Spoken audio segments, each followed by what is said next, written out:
Good morning to Master, good morning to Venerables and friends.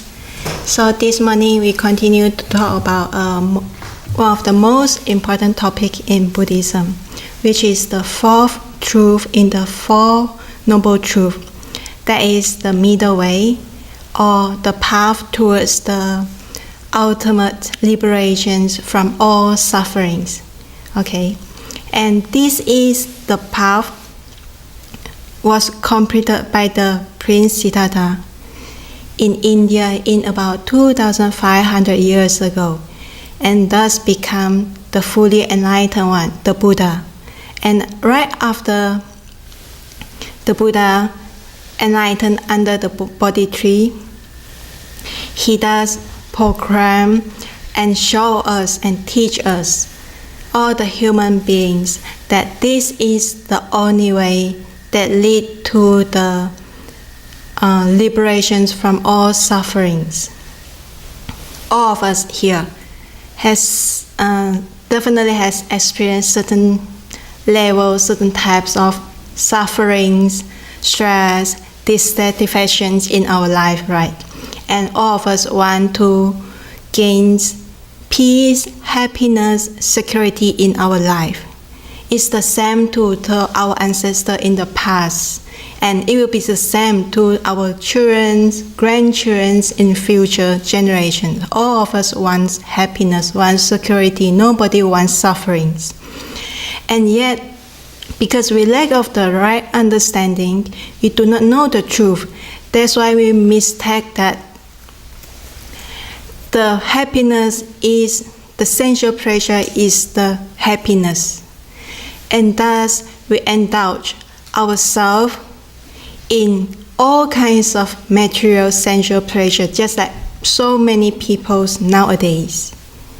And in contrast, another stream of people, they realize that actually indulgence in sensual pleasures is the sweetness that always followed by bitterness. This is not the right way. So they go to another extremes, which is for self-mortifications or the ascetic practice. But from his own experience, the Buddha, after complete this middle way, the path, then he declared that no, these two extremes is not the right way.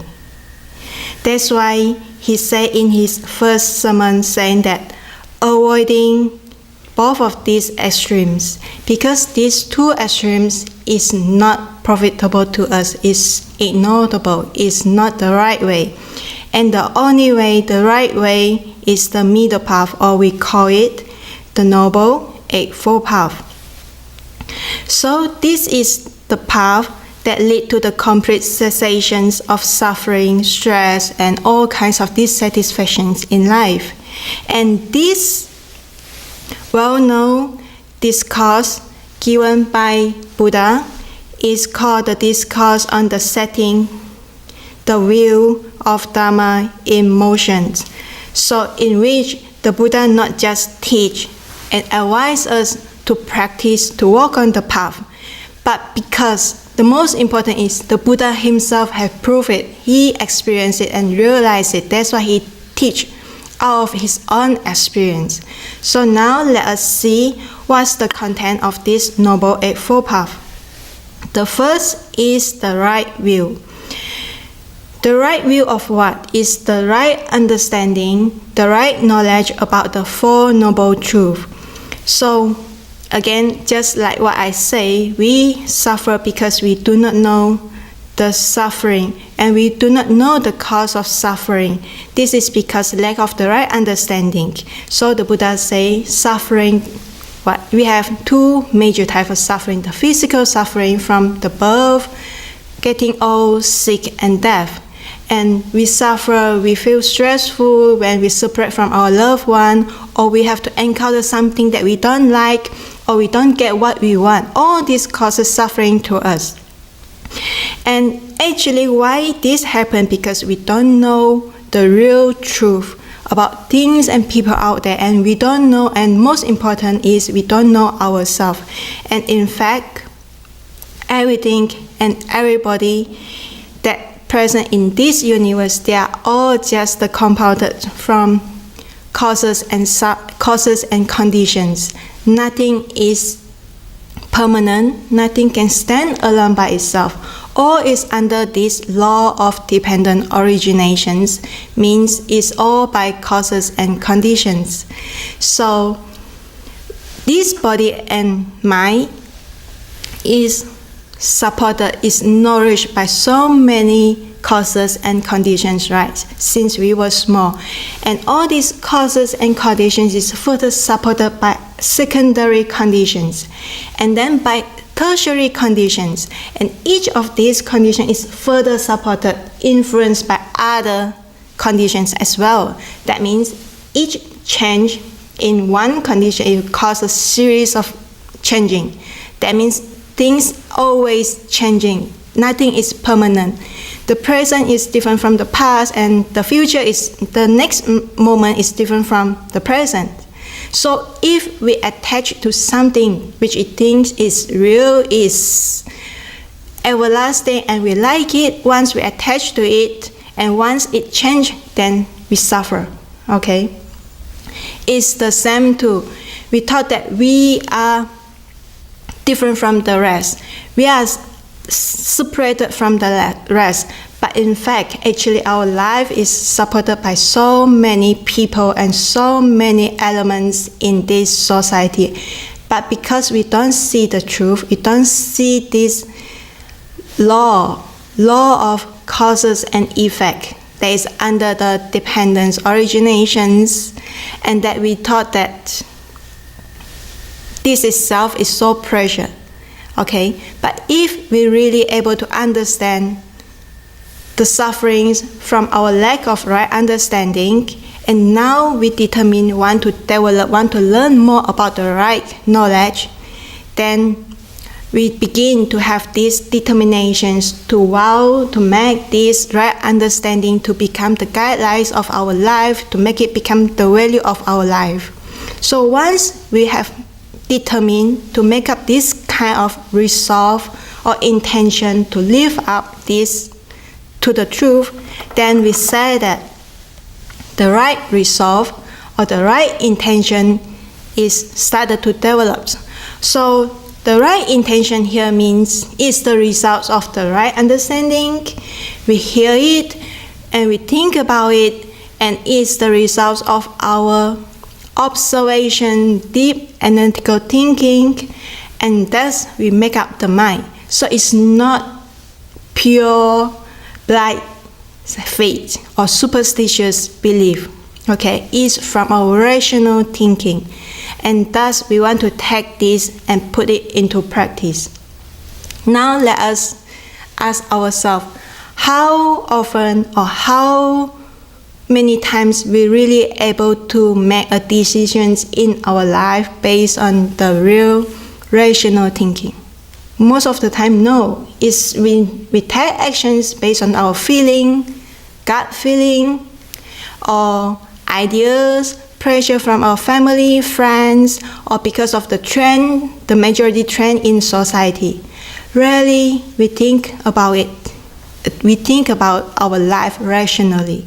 So this kind of right intention is so rare, because it's from our rational thinking and decision. It is firm and is unshakable. So when this kind of right faith based on the right understanding and intention, we call that the real wisdom started to arise. So when this kind of wisdom, firm wisdom arise, we want to put into the practice into our life. So right speech develops. Right speech means we no longer want to say something that is not true, or because of our selfishness, because of the greed or the hatred inside, and we stop saying the divisive speech, and we don't say harsh words to other beings to harm other people's feelings or their life, and no more flattering. We only say the truth, the reality, to be honest to ourselves, to be honest to others.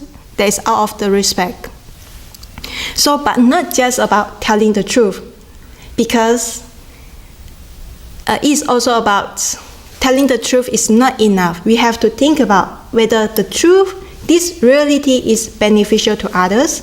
If it is not beneficial, then it's better not to say it. Even though it is reality and is the true and is beneficial to certain people, but we still have to wait for the right timing. If you say something that is reality and you thought that it is beneficial to others, but people are not ready to accept what you say, so that doesn't cause any good results. So not just about telling the truth that is beneficial to others, but we also have to have the wisdom to decide when is the good timing to say it, okay? And not when we talk about right speech, it's not just like talking to others. Sometimes we have to ask ourselves, it's about talking to ourselves. How much we speak and how often we speak to ourselves by telling nonsense, by repeating all the past sad memories, or some worries about futures. We keep telling all these kind of things to us and make us more upset, more worries, right? Yeah, so it's the time if we learn that not just we want to tell the right wholesome speech to others, we also want to tell ourselves the right one, the good one. So when it's something not good to ourselves, tell ourselves, enough is enough. I want to make change today, and I want to stop this unwholesome speech. Tell something good to ourselves that is only able to nourish the wholesome mind. Okay, so this is the right speech. And next is right actions. Right actions, basically we learn that, okay, right actions means we take actions, bodily actions that no cause harming to other life, no killing, and no stealing, not take other belongings without asking permission, and no sexual misconduct, no lying, and don't intoxicate ourselves by drinking alcohol and any drugs that will dull our mind, that will impede our judgment, that affect our rational thinking. But this is not enough when we talk about right actions, because not only we have to guard our mind, feeling, to guard this greed, hatred, ill will from rising, okay? We also want to cultivate wholesome one. So, and this kind of wholesome intention to take the right action is based on the deep understanding of the law of cause and effect. We know that the previous conditions will affect the next conditions. Okay, that means the cause will cause a certain effect. That means wholesome conditions will bring the wholesome results. So we want to cultivate wholesome and avoid the unwholesome one. Okay? And because of this kind of understanding, we also see that the connectedness, the interdependence of all other beings, peoples, whether we know them or not, they are all related to us. Okay, if these kind of actions cause suffering to myself, then I don't want this happen to others. Okay, the same too. If these wholesome actions will make me happy, make me feel secure, I want other beings to share this as well. So this kind of empathy, out of this deep understanding arise, and we take action based on this kind of right understanding. Okay? So, and because of this, we respect the right of all beings to pursue their own peace, happiness in their life. And thus, not just because we want to stop the unwholesome, but we want to be proactive in cultivating wholesome one, to be compassionate, to be inspiring to other people, and to be kind to other people, okay? And when we talk about cause and conditions is not just like, okay, I'm hungry, so this moment I eat, and the next moment the hungry is being filled, and that is the result. It's not as simple as that. Let's think about this. Now you are so angry that with this person, and then you slap on him. These actions just took 1 second, and it's over. But the effect on this person might last long, last for months, last for years, and the hatred in that person might last for so long. So this is the effect. And the same too, sometimes, for example, you met a stranger, a lonely stranger on the street, and out of the good heart of you, then you decided, okay, I think I need to buy a hot coffee for him, and then say some good word to him, give him a hug, and then wish him health, and then you left. That is simple and easy for you. You might never know that this kind of goodness that you have just done might change his life forever because of that moment, So it's the same too. An incident that happens within seconds and it's over, but it can be a life-changing event to so many families. So when we talk about cause and effects in Buddhism, it's not as simple as we thought. It's very profound and it's very complicated. Our actions in every moment in our daily life might last. The effect, the impact might last for a long, long time, not just in this lifetime, but many lifetimes in future. So we have to be, once we understand this and want to keep this in our mind and make it as our guidance in our life, we will be very cautious about our actions, okay? It's the same too when it's come to the right livelihood. It's about skills, professions, knowledge that we apply every day to earn our living, to support our family.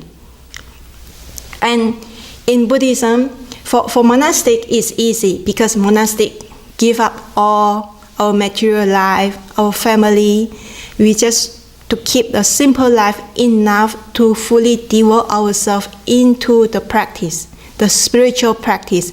And we rely upon the material support from the society. So in return, we guide them on the practice, onto the spiritual path as well.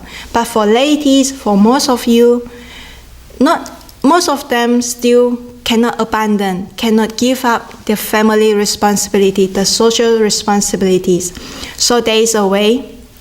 So for this, to earn a livelihood, the Buddha gives them 2 principles. First, you get a job, a work that not against the law of the six, okay, and is allowed in the Dharma, and is not cheating other people, and you don't take benefits because of your convenience in your job, and you don't commit illegal business, okay?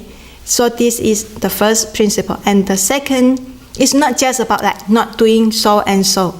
It's also about how, by making the right livelihood, we can improve our life quality. So there is a guidelines to taught in Buddhism, which is for ladies. So Buddha advised them to divide their wealth or annual income into 4 portions. The first quarter of your income you spend for the daily expenses to support your daily life, okay? And then you also keep a portion of it for saving in case to meet for the need when something unexpected in your life, something emergency happen in your life, okay? And another portion is for investment. Investment for what? To expand your business, to improve your business. For example, that's kind of investment. Or for self-investment is to learn something, to learn a new skill or profession that benefit yourself or benefits others. And another portion is for offerings to the Sangha or donation to the social welfare.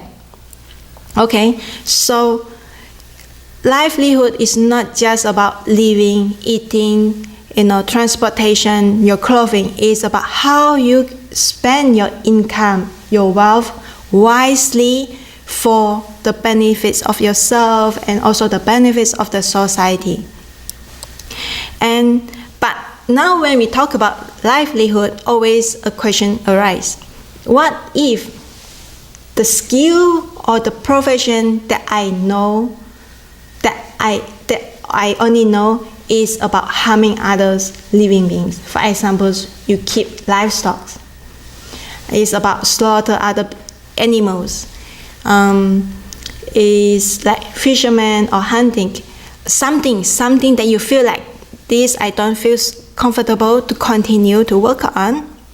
Of course, we won't force them to change, to change or to punish them. Not that way. But most of the time, then the master usually will say, okay, actually it's better for us to endure the short period of financial stress in the process of learning a new skill, getting a better job, rather than commit an unwholesome actions for a long period of time. Do you understand what that means? But usually this takes huge courage, because it's not easy for people to get out from their comfort zone easily.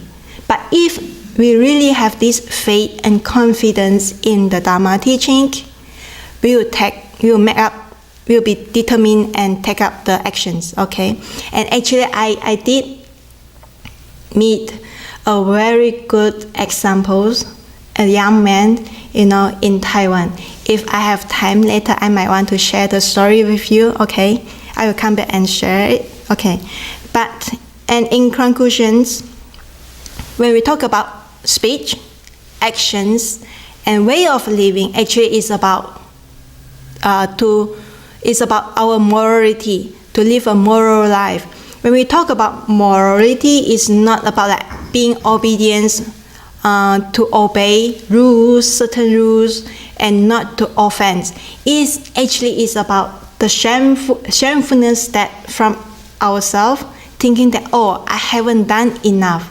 I'm still selfish. I'm so self-centeredness. So I want to improve, not just to improve my life quality, but others' qualities. So when we talk about morality in Buddhism, it's about a virtual ways to live the life, okay? Not just for ourselves. But next is, okay, we have heard so much, we listen so much, all the Dharma talks, we know that what is right and what is wrong, what is wholesome and what is not wholesome. But when it's come to the daily life, we found that actually it's not easy to put into practice. Why? Most of the time because we learn by our brain, by our intellectual. It's not the mind. Brain and mind are different. And our mind is always absent-minded. It's always run away. It's like the puppy mind, monkey mind runs away. It's not stay with this present moment. That's why the mind itself is hardly can experience and realize the truth. So for that reason, we need to cultivate the right mindfulness. Bring the mind back to this very body and mind. Stay with this present reality. Let the mind stable and experience the truth, realize the truth by itself. So we start by encouraging, teaching people to come back to this body, the breathing of the body, the phenomena like the rising of the abdomen. That is to begin to calm the mind, not to distract by other things.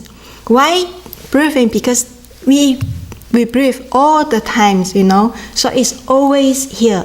We don't have to get extra tools from outside in order to practice mindfulness. It's here all the time. You don't have to just practice in the meditation room. You can practice everywhere as long as you can aware and come back to your breathing. So it's easy and you can do it everywhere, okay? But it's not that easy because our habits, our habitual reaction is minds run away. But we can start from very short mindfulness. As long as we're mindful of this, mindful, and then absent-minded again, okay, we call back the mindfulness, and then it runs again. So this is short mindfulness, another short mindfulness.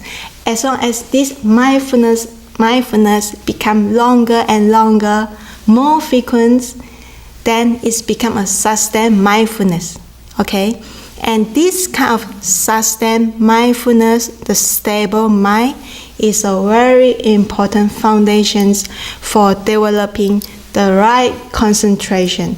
Right concentration is a focused, stable mind that is unshakable, undistracted by other things. This kind of mind state is so important for the mind to be sharp and sensitive enough to penetrate into the present moment, to realize the truth at this present moment. Okay, and when we talk about right concentration, why right concentrations? Because not just Buddhists can practice concentration, or we call it meditations, okay? Other non-Buddhist practitioners, they can do this as well. They can gain the deep meditation. But that is different from the right concentration, right meditations in Buddhism, because of the wisdom that arises. So it's not just sitting there and let the mind sit still and doing nothing. No. We make use of it. Make use of this sharp, unshakable mind power to develop wisdom, the transcendent wisdom to see through the truth. So that's why we always talk about meditations, concentration, and insight, okay? So the purpose, we don't just stop at having the deep meditation, but to develop, that is the goal. Next goal is to develop this, realize, gain the wisdom, the untainted wisdom. That is the final goal. So for those noble ones who have able to practice up to this stage, they are the ones who really able to realize the truth, which is the law of the karma and the dependent origination, seeing that everything is truly interconnectedness, interdependence. There is no self and things keep changing, okay? And thus, by letting go the attachments to things, to beings, and always stay in equanimity, that is live up to the Dharma. Okay, those and give up this self. Only those who are able to realize this, able to cultivate the great compassions towards others. Okay. So, and also seeing that when there is no more grasping, no more like and dislike, because then we say that this is how we can cease the greed, the hatred, and the ignorance, delusions inside, and finally free from all these kind of defilements, afflictions, and thus reach the ultimate freedom, the ultimate liberation, no more binding. So the mindfulness and concentration and insight actually is about the stability of the mind. Okay? And so in conclusion, when we talk about the middle way or the Noble Eightfold Path, it's just about like cultivating, developing the right understanding and knowledge, and not just the understanding, the wisdom, but determined to put into actions our speech, body, and mind. And there's the eighth elements that I did not mention, which is the right diligence. Why I did not mention it just now? Because we need to be diligent in all aspects of our practice. We need to be diligent in listening to Dharma, in gaining deeper understanding. We need diligence to adjust our unwholesome bad habits, the wrong speech, all this we need diligence. And we need to be diligent in practicing mindfulness, in cultivating insight. And in summary, actually, these 8 elements can be summarized into 3 principles in our life or in the Dharma practice. That is the wisdom. Wisdom is related to our intellectual, and morality is about these sentiments, the intention to be good, to be better, to be pure, to be free from the afflictions, and also the stability of the mind, so that we have this sharp, powerful mind power to keep on to the path. And in fact, these three categories actually is related to the 3 superior characteristics that's only in human beings, not in other beings. Okay, so now we have learned that we have these great potentials inside us. We should appreciate it, and we should learn how to transform it, to purify it, so that to perfect it in not just for our own benefits, but for the benefits of all beings. Okay, we shouldn't waste this lifetime as human beings, but appreciate how to explore it, how to expand it to full potential. Okay, and so now we learn that, okay, what are the sufferings? Once we know the truth of the suffering, we should vow to liberate ourselves, not just ourselves, but also to liberate all the countless sentient beings from suffering as well. And first, we need to know what are the root causes for the suffering. Now we know that it's because of this deep ignorance, the greed, hatred, insights, and how to purify it, how to eradicate it. So we vow to eradicate all these vexations inside us as well as in other beings. And we know that it's possible for us to reach the state of ultimate cessation of all sufferings. So let us make this vow to attain this supreme way. By how? Is through this middle way, the Noble Eightfold Path. And along this path, we need so many others elements to support us along the path. So we vow to learn the measureless dharmas to support ourselves and to support others until we never give up, never be lazy, but be diligent until we reach the final goal. Okay, so, and I wish that all of you and be well, happy, and be diligent on the path, and rejoice with everyone. Thank you for your attention this morning.